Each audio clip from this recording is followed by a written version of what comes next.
नमस्कार, जय हिंद, आदाब। जीएम न्यूजमध्ये आपले सर्वांचे स्वागत आहे। मुक्ताईनगर तणाव, शेतकरी व आमदारांना अटक, निर्देशात शहरात कळकळीत बंद। कवडेमोल भावाने शेत जमीन शासन हडपण्याचा प्रयत्न करत असल्याने गेल्या वर्षभरापासून शेतकऱ्याचे आंदोलन सुरू आहे। परंतु या आंदोलनाकडे सपशेल दुर्लक्ष करून केंद्र सरकार सुलतानी पद्धतीने कारभार करीत असून शेतकऱ्याच्या मागणीला केराची टोपली दाखवत आहे। आज पुन्हा पोलीस बळाचा वापर करून बंद असलेले रस्त्याचे काम सुरू करण्याच्या हेतूने प्रशासनाच्या हालचाली दिसतात। शेतकऱ्यांनी पुन्हा फाटा तालुका मुक्ताईनगर येथे आंदोलन सुरू केले। या आंदोलनात आमदार चंद्रकांत पाटील यांनीही सहभाग नोंदवला। आंदोलन सुरू असताना शेतकऱ्यांना तसेच आमदार चंद्रकांत पाटील यांना पोलीस प्रशासनाने ताब्यात घेतले असून अटक केली आहे व त्यांना पुढील कारवाईसाठी भुसावळ येथे हलवण्यात आले आहे।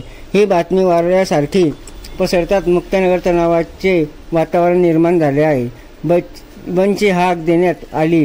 व्यापाऱ्यांनी स्वयंस्फूर्तीने बंदमध्ये सहभाग नोंदवून प्रशासनाचा निषेध केला आहे।